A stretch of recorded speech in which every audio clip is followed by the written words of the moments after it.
La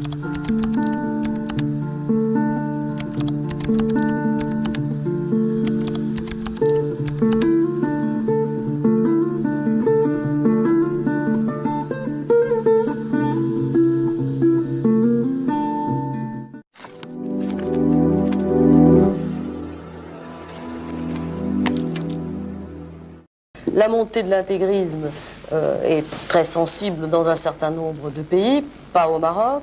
Vous êtes d'ailleurs en quelque sorte le chef religieux, donc vous pouvez bloquer en quelque sorte l'intégrisme. C'est ce que beaucoup de personnes me reprochent, disons heureusement. Alors est-ce que vous craignez finalement que dans cette communauté immigrée en France puisse se développer l'intégrisme? Première question.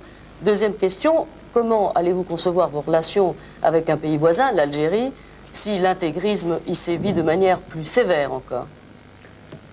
Madame, d'abord, je voudrais mettre au point, d'une façon générale, une question de dictionnaire. Il y a le fondamentalisme et l'intégrisme. Je suis fondamentaliste.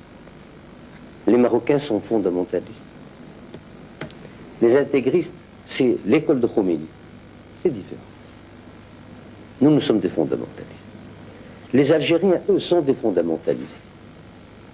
Il n'y a pas... Tout le fils n'est pas intégriste.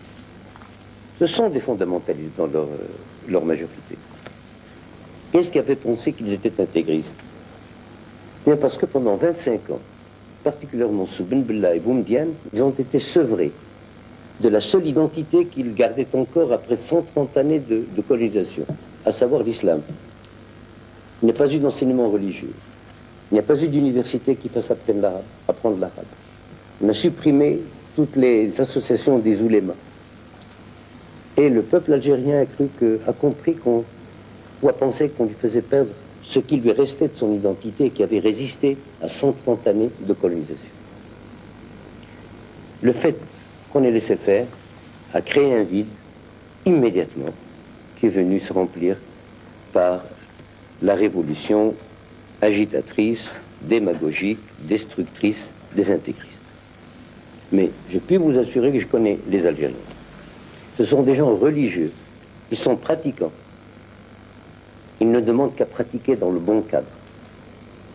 Et je pense que maintenant les responsables politiques algériens l'ont compris. Vous avez parlé de cela avec le président de la République algérienne, est-ce que vous êtes rencontrés? Beaucoup.